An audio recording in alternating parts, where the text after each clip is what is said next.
Hey, bunch of schlubs. So today we got a review of Pixar's 15th movie, Inside Out, which is, I think, one of the most anticipated movies by a lot of people this year, certainly by us. And this time, instead of taking place in like an ocean or a world full of monsters, it takes place in the imagination of an 11-year-old girl's mind. And I think that's probably one of the best parts about the movie, is just the boundless and endless creativity of it all. Yeah, Pixar never disappoints in their level of creativity. Yeah. I agree with that. It was very creative, it was very colorful, it was very imaginative. It wasn't something like most of Pixar's other movies have been. Like, Toy Story was toys coming to life, which is something a lot of little kids imagine or something like that. And then Finding Nemo was about fish, and Monsters, Inc. was all about the monsters and everything, which are things that are typically imagined, but nobody typically imagines, like, 5 emotion-carried, like, little people running around in your mind, controlling what you say and what you do. And I thought that was extremely creative. Especially by how, like, accurate the creativity was. As a psychology major, I think you could show this movie in, like, a developmental psych class and, you know, kind of tell the students, like, you know, this is how your brain works, figuratively, kind of. It's like, yeah, this is how long-term memory is stored. This is how your emotions, like, blend together and take over and control you. I thought that was, like, very accurate, which is a thing I didn't expect to say about Inside Out. And it was very interesting, too, their creation of, like, the islands that created your personality based off your core memories, is what they called them. And that was very cool because you saw, like, how different ones would start coming into play at different times and everything, and that seemed very accurate to, like, how you feel normally, because you don't have all of your personality traits at once all the time. You have certain ones working in certain situations. And the inside joke about the gum commercial, Silly. about how things just pop in your memory, and it's like the things that you get stuck in your head, like theme songs and stuff, and you don't want them to get there, but they always do. Yeah, they kept calling back this gum commercial where it just had a very iconic, or like, not iconic song, but a song that got stuck in your head and you just couldn't get rid of. And then Anger got so mad about it. Because Anger kept trying to call back another memory, and he hit the recall button, and that one would pop in, like, ah! I really liked how they decided to personify different parts of the mind, too. Like, with the train of thought, it was an actual train. That was kind of cool.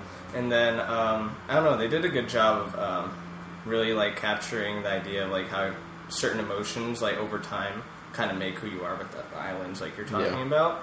But I don't know, like, going into this movie, I kind of was a little disappointed because I thought they were going to go a little bit more, like, into more emotional, like, conflicting situations. And it was just them moving, which is very, like, emotional situation as a kid. But I don't know, I was kind of hoping maybe they were going to build up something a little more, like, I don't know, intense. And another thing I really wish they would have done was kind of go back to the parents' minds, because they spent very little time there, and I thought it would be very interesting to see, like, how her parents were thinking when their, like, child was being, like, sad or maybe, like, losing connection or happiness.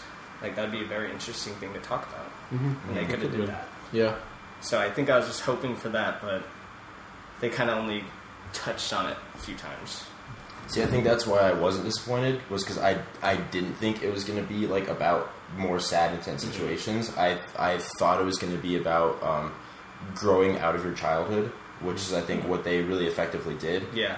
Because I agree, it wasn't, like, as sad as maybe some people think it might be, like, dealing with explicitly terrible situations. Yeah. But I think that it dealt with growing up and changing who you are and how you evolve over time perfectly. Like, there was a couple scenes that showed, like, flashbacks, essentially, of, like, her growing as a kid and then losing some of her islands, gaining new ones. And it's like, I thought that was a really good conceptualization of how you develop as you get older. Does a good job, And it was a very kind of interesting thing how they showed, like, the development of, like, some of her happy memories were turning to sad memories because, like, she had moved and stuff, and the development of how you start to remember things different as you grow older. And that was really kind of touching, too, because you can think about that, and you can think of things that you had when you were a little kid that kind of might make you sad now that made you really happy back then because you miss them or stuff like that. And I thought that was pretty cool. And I think the emotions were cast perfectly well and like conceptualized perfectly. So you had Bill Hader's fear, Amy Poehler's joy, and Phil Smith's sadness. Those are like the two main emotions I would say throughout the whole thing. Mindy Kaling is disgust, and Louis Black is fear. Which he was the funniest. I think he was. He was perfect in cast. Like it was just I don't know. He was the way they animated his like. Because in cartoons you always see when people get angry they explode like a volcano. Yeah. But hot-headed. Hot-headed. Yeah, that's true. It's funny that they made that literal. Yeah. Yeah, I really liked anger and fear because fear just pulled off the like goofy, scared of absolutely everything perfect. And like at one point they're like, come up with a new list of things that could go wrong the first day of school. And he has like this stack of papers like this. This is everything that could go wrong. He's like, how do you spell meteor? Like that one line. How did we do today? Oh, we did good. We didn't die. I think this movie did a good job also of really like showing people that it's okay to be sad every once in a while. Like you need to be sad sometimes. Yeah. Like you can't be happy all the time. It's not normal. Yeah. And they did a good job of showing that throughout her development. You need to accept that sadness to give joy meaning. Yeah, it was really good. Yeah. They just kind of built on each other. Yeah. That's what we're saying.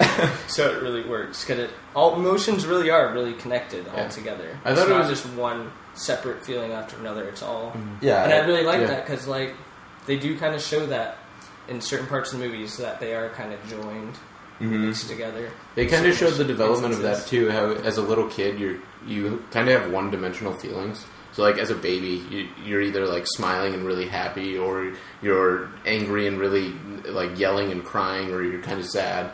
But then, as she started to grow, memories weren't just a joyful memory. It was, a joy with part of sad and maybe some disgust in there. And it was a much more complex memory than it was, one-dimensional memory. I agree. And the movie did a great job. We went with our friend Youssef, who he's the best to go see movies with because he switches emotions so quickly. And like most Pixar movies, there's parts where a lot of people are probably going to tear up throughout them.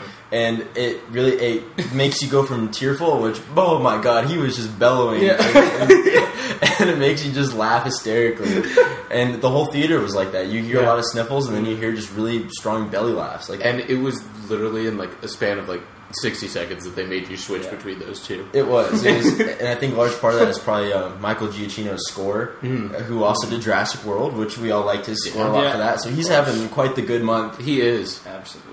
Is perfectly emotional, but also really adventurous when sadness and joy are out there, frolicking through the memories and stuff. Frolicking through long-term memory. I wouldn't say sadness is frolicking. No.